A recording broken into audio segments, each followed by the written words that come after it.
Hey everyone, welcome to this channel Nikki this side.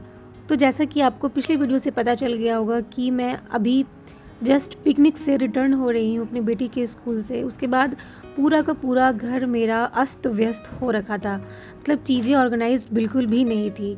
ऐसा इसलिए था क्योंकि मॉर्निंग में ही हम लोगों को निकल जाना था और हड़बड़ में जब बच्चा आपके पास होता है, उसके साथ बहुत सारे काम होते हैं, तो हम चीज़ों को सही जगह पर उस टाइम नहीं रख पाते। बहुत सारी चीज़ें हो जाती है हमारे साथ, घर, खाना, किचन, बहुत सारी ऐसी हो जाती है चीज़ें जो हम सही तरीके से उन्हें ऑर्गेनाइज्ड नहीं रख पाते हैं। तो कुछ में ऐसा मेरे साथ भी हुआ। सुबह मैं वेदू को लेकर के स्कूल चली गई। उसके बाद जितना भी हमने चेंज वगैरह किया था या फिर जो भी ज्वेलरी मैंने चेंज की थी, कपड़े हो गए, सब इधर उधर ही पड़े थे। उस टाइम बस दिमाग में यही आ रहा था कि हम लोगों को टाइम पे स्कूल पहुंचना है। तो जब मैं स्कूल से आई और उसको भी ड्राइंग ट्यूशन जाना था, तो मैंने वो काम अपना कंप्लीट कर दिया। फिर जितना भी घर का काम बचा हुआ था मैंने उसे सॉल्व करना स्टार्ट कर दिया। मैं अगर चाहती तो मैं थोड़ा सा रेस्ट लेकर के काम को कल के लिए टाल देती, लेकिन फिर घर वैसे अनऑर्गेनाइज्ड रहने पर खुद ही नहीं अच्छा लगता। तो पहले मैंने अपने बेडरूम को ठीक कर लिया। उसके बाद ड्राइंग एरिया में भी चीज़ें अपनी जगह पे नहीं थी, तो एक एक करके मैं चीज़ें सल्टाते जा रही थी कि चलो एक एक करके अगर चीज़ें अपने जगह पे हो जाए तो कम से कम मॉर्निंग में उतना ज़्यादा हैक्टिक नहीं होगा कि इसे ठीक करो वैसे या फिर उसे ठीक करो। बहुत बार हम अपने आसपास की चीज़ें अगर अच्छी तरीके से देखते हैं ना, तो हमें मेंटल पीस भी मिलता है। और किचन में भी मैं बर्तन छोड़ करके ही चली गई थी। उस टाइम मेरे पास उतना टाइम नहीं था कि मैं सभी चीज़ों को सेट करके जा सकूं। तो जो मेरे प्रायोरिटी लिस्ट में पहले आता है, पहले मैं उसे ही कंप्लीट करती हूँ, बाद का काम बाकी होता रहेगा। तो बर्तन ज़्यादा नहीं थे, थोड़े ही बर्तन थे मॉर्निंग के, तो वो भी मैंने धो दिए क्योंकि हस्बैंड भी बाहर ही खा लिए थे। उन्होंने भी बोला था कि लंच मत बनाना, क्योंकि तो हम लोगों को तो दोपहर में बाहर ही खाना था। तो सुबह का ही जो कुछ थोड़ा मोड़ा बर्तन था उतना ही मैंने धो करके निकाल लिया। और वेदू को भी स्कूल में ट्यूशन छोड़ के आई थी, तो ध्यान ये भी लगा हुआ था कि ट्यूशन का टाइम कंप्लीट हो जाए तो मुझे उसे लाना भी होगा। प्लस ये भी था कि शाम को कुछ स्नैक्स बना के देना भी है। तो एक साइड मेरा जो ध्यान था वो घड़ी के ऊपर चल रहा था, फिर एक साइड जो मेरा हाथ एकदम फटाफट से चल रहा था कि कैसे बस काम कंप्लीट हो जाए। इसी टाइम लगता है कि एक औरत कितना सारा रोल प्ले कर लेती है। अगर हम शादी से पहले देखा जाए तो ज़्यादा करके हम स्टूडेंट वाला ही रोल प्ले करते हैं, लेकिन शादी के बाद और बच्चे हो जाए तो एक माँ का रोल, एक टीचर हो गया, एक हाउस वाइफ हो गया, घर वगैरह ऑर्गेनाइज करने के लिए हम ना जाने कितने सारे रोल प्ले करते हैं। इसलिए मैं कभी भी माइंड में इस चीज़ का प्रेशर नहीं रखती हूँ कि हर चीज़ हर काम परफेक्ट से होना चाहिए। देने की कोशिश करती हूँ, लेकिन कभी भी माइंड में ये नहीं लाने की कोशिश करती हूँ कि मुझे इसे कंप्लीट करना है या फिर मैं ये काम बहुत ही अच्छे से करूँ या फिर ये काम मैं अगर कर रही हूँ तो मुझे ज़्यादा अप्रिशिएशन ही मिले। तो मैं बस माइंड फ्री होकर काम करना चाहती हूँ। फिर आज मुझे एक शर्ट आयरन करना था हस्बैंड का, तो मैं सुबह ही सोची थी लेकिन सुबह तो हो नहीं पाया। तो मेरे पास अभी 10 मिनट्स टाइम थे, तो मैं सोचा कि चलो लगे हाथ ये भी काम कंप्लीट कर दूँ। सारे सेट तो नहीं, लेकिन एक हो जाएगा तो मुझे भी लगेगा कि चलो एक तो मैंने किया। इसलिए कभी भी काम का प्रेशर आप अपने ऊपर मत लिया कीजिए, काम वो होते ही रहेंगे। अगर हम हर चीज़ में इतना परफेक्ट होने की कोशिश करेंगे या फिर हर एक काम को बार बार उसी तरीके से करेंगे तो कभी ना कभी हमें हेडेक लगने लगता है। तो बहुत ही शांत फ्री होके कीजिए, मन नहीं है तो बस छोड़ दीजिए। लेकिन एक तरह से अगर हम हैबिट को अपनाएं तो ये कभी भी हमारे लिए बर्डन नहीं होगा कि ये करना है वो करना है, वो ऑटोमेटिकली हमारे हैबिट में बन जाता है।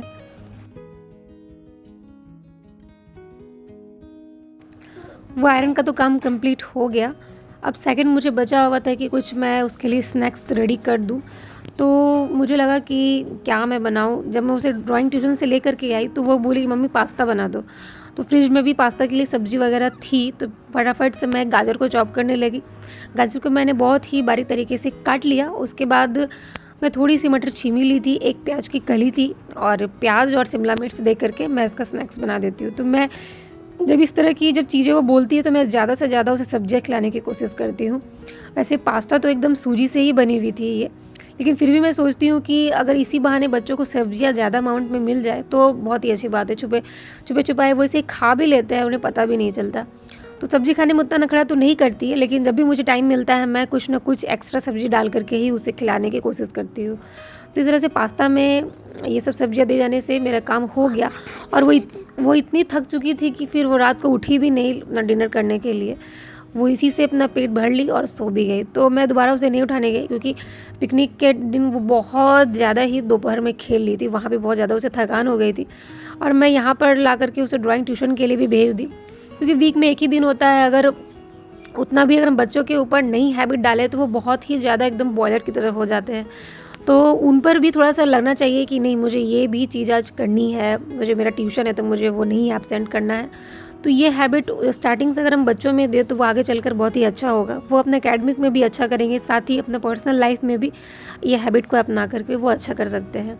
मैं अब इसमें हल्का सा केचप डाल के सब्जियों को भून लूँगी, उसके बाद बस पास्ता को मिला करके निकाल लूँगी। ज़्यादा कुछ टाइम नहीं लगता, मैं ज़्यादा मसाले भी इसमें नहीं यूज़ करती, बस इसमें थोड़ा सा मैंने गोलकी पाउडर यूज़ किया है और बस नमक, और इवन कोई भी मसाले मैं नहीं दी हूँ। हम औरतों के दिमाग में ना जाने कितने काम होते हैं, बहुत सारे तो हम उस दिन करना भी भूल जाते हैं, टाइम नहीं हो पाता तो छूट भी जाता है। तो इस बात का गिल्ट ना रखते हुए बस अपने काम को एंजॉय करते हुए कीजिए। अगर हेक्टिक लगे तो कुछ समय के लिए छोड़कर और अपना जो हॉबी वगैरह है उस पे भी ट्राई कीजिए, क्योंकि उसमें भी हमारा ध्यान जब डाइवर्ट होता है तो फिर हमारा जो डे है वो अच्छे से स्मूथली चलने लगता है। तो मैं उसे पास्ता देने के लिए गई तो वो छिप के भाग रही थी कि मम्मी रिकॉर्ड क्यों कर रही हो, मैं नहीं सामने आऊँगी। तो मैं बोली कि बस तुम पीछे से रहना, मैं तुम्हें फ्रंट साइड से नहीं रिकॉर्ड करूँगी। वैसे कैमरा शाई है थोड़ा सा, लेकिन जब उसे मौका मिलता है तो फिर वो भी स्टार्ट हो जाती है। तो मैंने उसके सॉक्स वगैरह को निकाल दिए और उसे बोला कि तुम बस कंबल के नीचे घुस जाओ और अपना ये जो स्नैक्स है उसे खा लो। तो मेरे तो दिमाग में बस यही चल रहा था कि ये अपना स्नैक्स कंप्लीट कर ले और बाकी का जो मेरा काम है वो भी मैं कर लूँ। हस्बैंड के आने में भी अभी आधे घंटे का टाइम बचा हुआ था और मेरे जो कपड़े थे वो भी मशीन में लोड लगे हुए थे, वो भी कंप्लीट हो गए थे।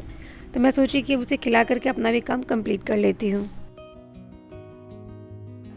उसके बाद कपड़े भी निकल चुके थे तो मैंने सोचा लगे हाथ इसे भी मैं डाल ही देती हूँ, क्योंकि फिर मॉर्निंग का जो काम है वो भी हल्का हो जाएगा। अभी मैं कपड़े अगर सुखा लूँ तो बाकी ठंड के दिनों में धूप तो नहीं आती फ्रंट साइड, तो 2 दिन तो इसे लग ही जाते हैं।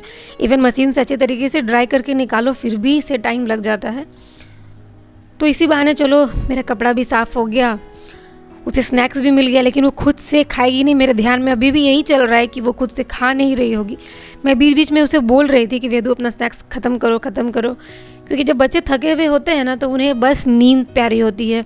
मेरी बेटी तो बिल्कुल भी खाने में इंटरेस्ट नहीं दिखाती है। बस मैं उसे खिला दूँ तो ठीक है, वरना उसे बस थक गई है तो बस सोने दो, मुझे खाना पीना तो उसे ध्यान ही नहीं रहता। तो ये काम कर लेने के बाद फिर मैं अपने किचन चली जाऊँगी, क्योंकि वहाँ भी मेरा कुछ काम बचा ही हुआ है। काम का तो ऐसा है नहीं कि एक काम कर लिए बैठ गए। जब काम स्टार्ट होता है तो इतना फास्ट मुझे नहीं लगता कि कंप्यूटर काम करता होगा जितना फास्ट कि एक औरत का माइंड काम करता है। मतलब एक के बाद एक इतने सारे काम हो जाते हैं, और अगर आपके पास मेड नहीं है, आप विदाउट मेड सारे काम कर रहे हैं तो फिर बोलना ही नहीं होगा। मैंने भी कोई मेड नहीं रखा है। मैं चाहती हूँ कि मैं अपने बॉडी को फिट रखूँ, एक्टिव रखूँ और ना ही किसी पर डिपेंडेंट हूँ। मैं सारा काम खुद ही कंप्लीट करना चाहती हूँ, क्योंकि मेड के घर ऊपर हम छोड़ देते हैं ना तो फिर बहुत सारे एक्सक्यूजेस हो जाते हैं। और हम खुद शरीर को फिट रखकर सारा काम अगर कंप्लीट करेंगे तो हमारा हेल्थ इशू भी उतना नहीं होना चाहिए। बाकी अगर एक्सरसाइज और अपनी फ़िटनेस की बात है तो वो हम हाफ़ एन आवर निकाल करके खुद को भी अच्छे से रख सकते हैं। बस ये चीज़ हमारे अंदर डिपेंड होनी चाहिए कि हम कितना उस चीज़ के प्रति अवेयर हैं। अभी ठंड के दिनों में तो बिल्कुल भी वो सब चीज़ें नहीं हो पाती है कि एक्सरसाइज कर ले या कुछ भी। मे बी ये मेरा प्रोक्रेस्टिनेशन है तो वो अलग बात है। तो यहाँ मैं आटा लगाने के बाद मेरा ये काम लगभग हो गया और वेदू भी अपना स्नैक्स कंप्लीट कर ही दी थी, और इसी बीच हस्बैंड का भी आने का टाइम हो ही गया था। तो मैं सोची कि अब उनके आने के बाद ही मैं रोटियां बनाऊंगी, और दिन की ही सब्जी बची हुई थी क्योंकि हम लोग तो बाहर ही चले गए थे। तो आज का डिनर मेरा यही हो जाएगा, सब्जी बची हुई थी और बस रोटी बनानी थी, और तो कुछ ज़्यादा नहीं बनाना। और इतनी वो थकी हुई है कि मैं उसे चाहूँ पढ़ाना तो वो भी नहीं पढ़ना चाहेगी। तो बहुत बार हमें बच्चों के ऊपर प्रेशर नहीं करना चाहिए, खास करके जब बच्चे छोटे हो। तो जब मैं देखती हूँ उसका इंटरेस्ट है तो चलो मैं पढ़ा लेती हूँ, जब देखती हूँ कि एकदम ही नहीं है, थकी हुई है, तो मैं ज़्यादा फोर्स नहीं करती हूँ। वैसे में बच्चे क्या होता है कि अपना इंटरेस्ट और लूज़ कर देते हैं। और हस्बैंड भी इसी बीच आ गए थे, वो भी दूध लेकर के आए थे, क्योंकि आज सुबह हम लोग दूध नहीं ले पाए थे और स्कूल जाने के कारण ऐसा हो गया था। तो आज पैकेट का ही दूध पीना पड़ेगा, और मैं तो ये ज़रूर रेगुलरली नहीं करती हूँ, लेकिन कोई बात नहीं, कभी काल हो जाता है। तो मैं बस थोड़ा सा बॉईल करके उसे चाय के लिए निकाल लूँगी ताकि मैं चाय बना सकूँ। बाकी इसी तरह धीरे धीरे काम होता रहता है। और इसी के साथ अगर आपका अपना कोई गोल है या फिर आप कुछ स्टडी कर रहे हैं, साथ में बच्चा भी है, तो आपको खुद ब खुद आपको टाइम निकाल के मैनेज करना होगा। अपने प्लानिंग शेड्यूल को कुछ ऐसा बनाइए कि जब आपको टाइम मिले, जितना मिले उसको देने की कोशिश कीजिए। अगर आप सोचेंगे कि इतने लंबे टाइम का पीरियड है वो स्टडी का नहीं कंप्लीट होगा, कुछ नहीं सही आप दिन में 1 घंटे का स्लॉट लगाइए, थोड़ा सा भी उसको कीजिए। अभी अगर हम लोगों को लगता है 1 घंटा, तो उसे सोच के देखिए वो बाद में बहुत ही ज़्यादा वो बढ़ जाता है। सो फ्रेंड्स, आज के लिए बस इतना ही। मैं अपनी चली रोटियां बनाने के लिए। कैसा लगा वीडियो आप ज़रूर कमेंट में बताइएगा। मैं मिलूँगी आपसे नेक्स्ट वीडियो में, तब तक के लिए स्टे हैप्पी, स्टे हेल्दी।